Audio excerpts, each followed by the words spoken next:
อดีตเก่ามันย้ำเตือนทุกทีต้องเพียงซึ้งอีกเพียงน้อยย้ำบ่อยๆเหมือนใจผูกพีความสวงของเขาลืมหมดกดใจกำจดมองมาเที่เขาดีเขาจากไปเกือบ3 ปีสักที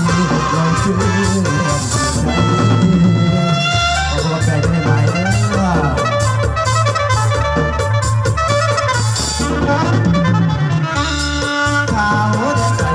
แดนไก่หน่อยใหญ่สาวได้ทุกทีกันสวยเป็นกว่าเขาแล้วหาเก่าขันยังรอท่านีเจ้าที่รู้ว่าใจมันยังและมากแต่ก็เสื่อยน้ำหัวใจว่ากันเป็นเขาดันวันที่ถึงบอกหาคำตอบพอบอกว่าดังไรครับใครอยากพวกใจออกบางไว้ตรงหน้าอายุวันใส่ตับตาหลังทางสักสามถ้าดูใจที่สำเร็จสำรองตามที่แพ้พุทธพร้อมคนที่เอาไม่นานอยากนอนหลับติดกัน30 วันแล้วจากความฝันคงจะได้สบายเตือนที่มือเตือนที่หาเพราะว่าลังไรแล้วมาเตือนที่ใจเด้มาเตือนที่ต่อเลยแล้วพอใจกับคนเบาโลกแบบนี้ไม่หายถึงตายจะเลื่อนไป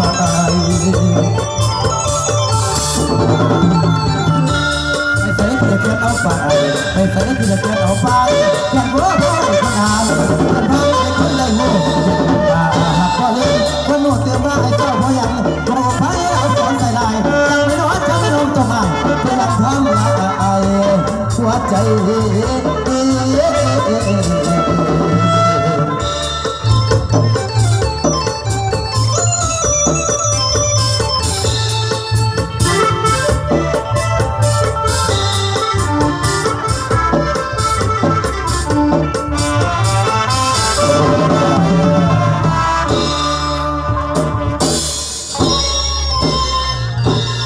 ขอบอกเจอหลายๆพี่น้องเดินเสียหลายที่พระเจ้าเนาะกับมือ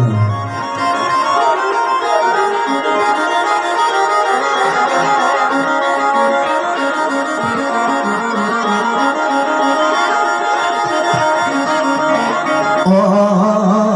โอ้โอ้โห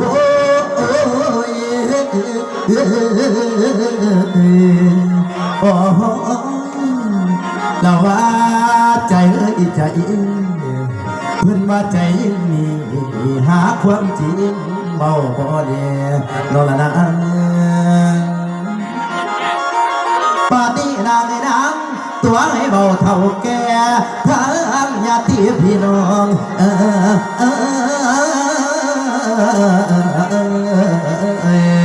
เวมาแล้วบาบ่ใส่แนงเฮาเวยโนเวยนาโอ้โอ้โอ้โอ้นา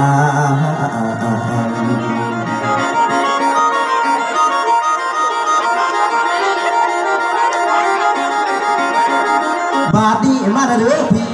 น้องพี่น้องนาแล้วบอกคอยติดตามนี่แล้วล่าแม่เอ้ยแม่เสียงหวานฝากไปตามสายลม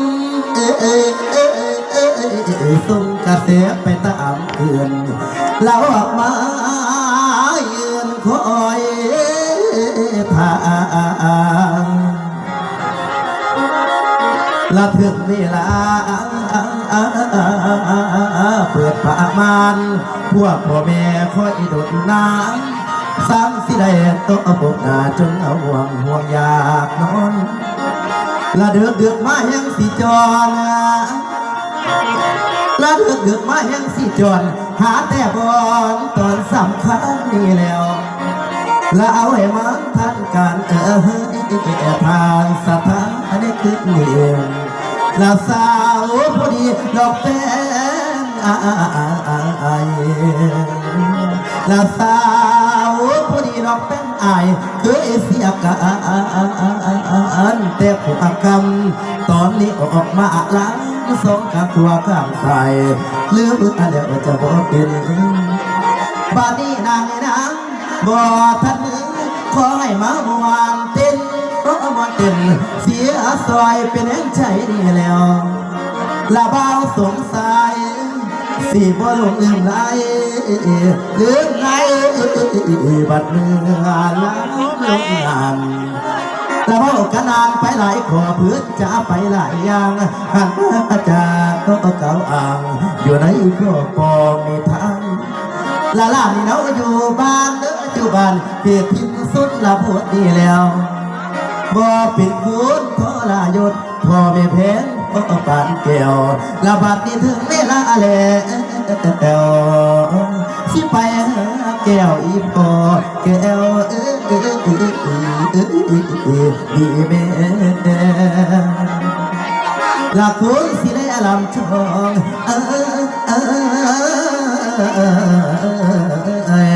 ในอามนี้มาสองหาหน้าดวนโอ้ยโนโอ้ยนาโอ้โอ้โอ้โอ้โอ้